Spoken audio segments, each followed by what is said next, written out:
ওমা, হ্যাঁ, কি রান্না করছো? এই তো মাছের ঝোল। মাছের ঝোল। আচ্ছা, এমনি কি এখন ধনেপাতা দেবে? হ্যাঁ, এখন তো ধনে আচ্ছা, পাতা আর গরম মশলা টরম মশলা দেবে না?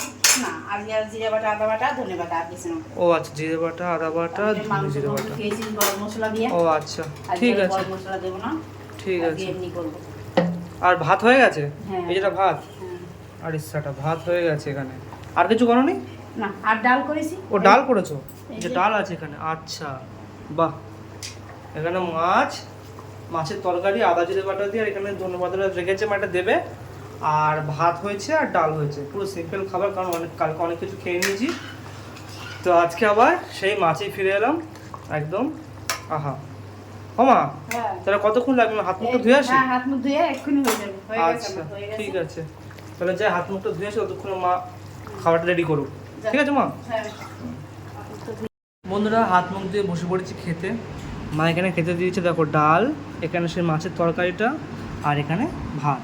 তো যাই হোক, ডালটা সাইডে রাখলাম, মাছের যে তরকারিটা আছে ওটা দিয়ে একটু খাওয়া যাক প্রথমে। একদম পাতলা ঝোল একদম, আহা, বেশ ভালোই লাগবে। আদা জিরে বাটা, বড় সাইজের মাছ আছে, সাইডে রাখবো। আর এখানে ঝোলটা রয়েছে, আর এই যে পেঁপে দিয়েছে, পেঁপে মাস্ট, পেঁপে মাস্ট আমার তরকারিতে। আদা জিরে বাটা তরকারিতে পেঁপে হচ্ছে মাস্ট। আর এরকম কত সুন্দর একদম ভাতটা ভেঙে নিয়ে মাখিয়ে, এখানে যে মাছটায় চামড়াটা রয়েছে একদম কত সুন্দর ফ্রেশ মাছ, দেখতে পাচ্ছ বন্ধুরা, এরকম নিয়ে মাখিয়ে, ঠিক আছে।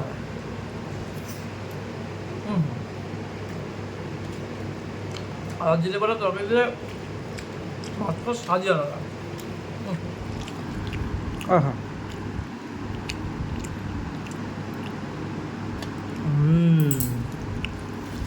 এরকম নিয়ে এরকম ঠিক মাখিয়ে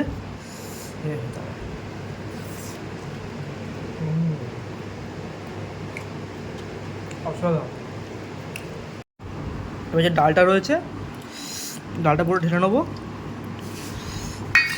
ডালটা দিয়ে ভাতটা মাখিয়ে নিয়ে, আহা, এখান থেকে একটু আলু নিয়ে, আর এখান থেকে একটু মাছ নিয়ে, আবার কাটা মাছ নিয়ে জিনিসটাকে পুরো মাখিয়ে,